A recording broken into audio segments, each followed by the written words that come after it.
कक्षा 9 ए और बी वाले देखेंगे। सोशल साइंस में आपका नागरिक शास्त्र चल रहा था। संविधान निर्माण, संविधान निर्माण के अंतर्गत जैसे उपनिवेशवाद का चरित्र उसमें दिया गया है। हेडिंग डालेंगे आप उपनिवेशवाद का चरित्र, फिर 2 कॉलम बनाएंगे, एक में समानताएं लिखेंगे, दूसरे में असमानताएं लिखेंगे।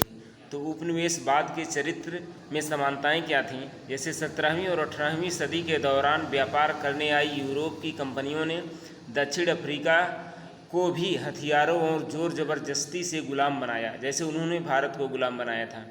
कहने का मतलब है 17वीं और 18वीं शताब्दी के दौरान व्यापार करने के उद्देश्य से यूरोप की बड़ी बड़ी कंपनियां दक्षिण अफ्रीका गई थी और हथियारों तथा ज़बरदस्ती के बल पर उसको अपने अधीन बना लिया, गुलाम बना लिया। वैसे ही उन्होंने भारत को भी गुलाम बनाया था।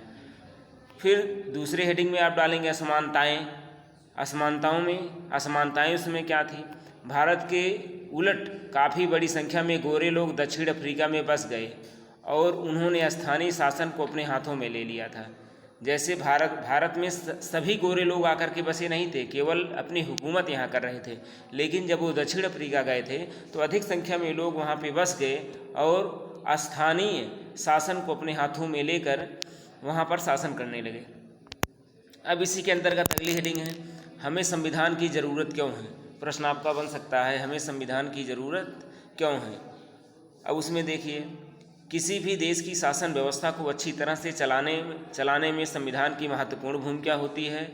संविधान की आवश्यकता जनता के अधिकारों को रक्षा प्रदान करने के लिए होती है।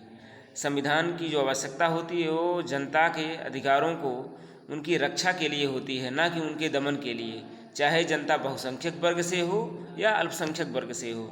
कहने का मतलब है उसमें कोई भेदभाव नहीं होता है। दक्षिण अफ्रीका में गोरे लोगों ने अंततः बहुमत के शासन के सिद्धांत को एक व्यक्ति एक वोट को स्वीकार कर दिया।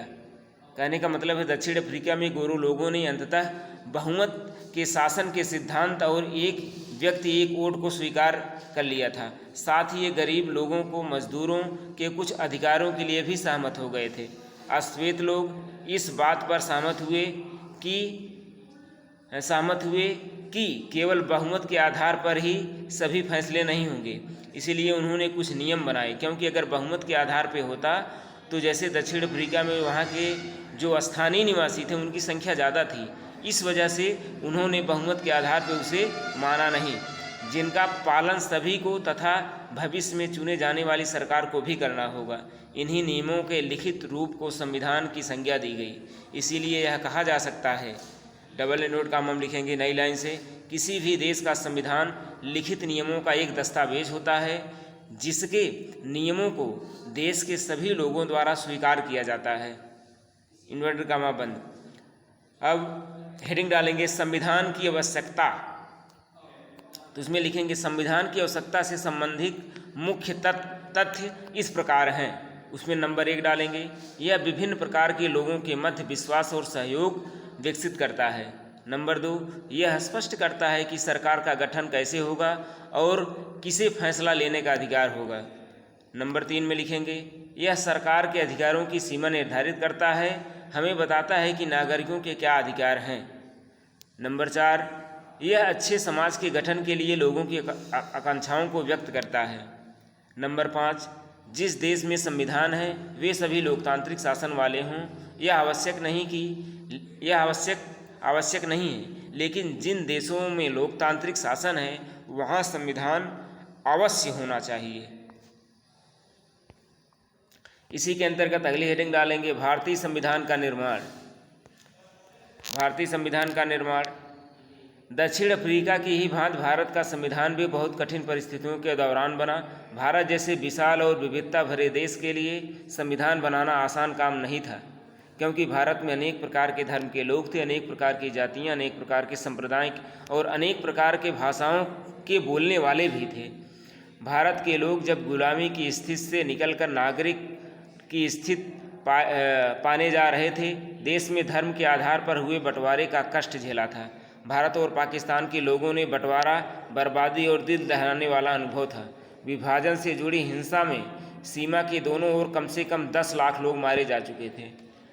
अंग्रेज़ों ने देशी रियासतों के शासकों को यह स्वतंत्रता दे दी कि वे भारत या पाकिस्तान जिसमें इच्छा हो अपनी इच्छा के अनुसार वे अपनी रियासतों का विलय कर सकते हैं या स्वतंत्र रहें।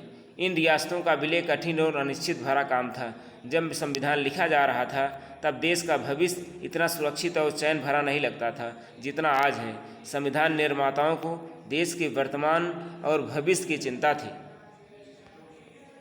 फिर इसी के अंतर्गत अगली हेडिंग डालेंगे, संविधान निर्माण का रास्ता। बहुत सी कठिनाइयों के बाद भी भारतीय संविधान निर्माताओं को एक बड़ा लाभ भी हुआ। जैसे अनेक प्रकार संविधान का निर्माण करते समय अनेक प्रकार की कठिनाइयाँ भी आईं और उस कठिनाइयों को दूर करते हुए भारतीय संविधान निर्माताओं का एक लाभ हुआ कि दक्षिण अफ्रीका में जिस तरह संविधान निर्माण के दौर में सारी बातों पर सहमत बनानी पड़ी, वैसी स्थिति उस समय भारत में नहीं थी। भारत में आज़ादी की लड़ाई के दौरान ही लोकतंत्र सहित अधिकांश बुनियादी बातों पर राष्ट्रीय सहमति बनाने का काम हो चुका था।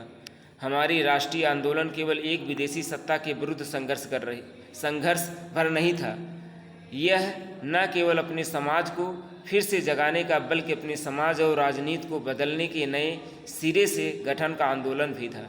कहने का तात्पर्य है, यह न केवल अपने समाज को फिर से जगाने बल्कि समाज और राजनीति को बदलने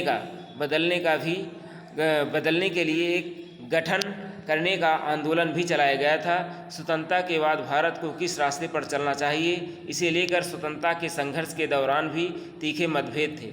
ऐसे कुछ मतभेद अब तक भी बने हुए हैं, जैसे भारत पाकिस्तान के बीच जम्मू एंड कश्मीर पर कुछ बुनियादी विचारों पर लगभग सभी लोगों की सहमति बन चुकी थी।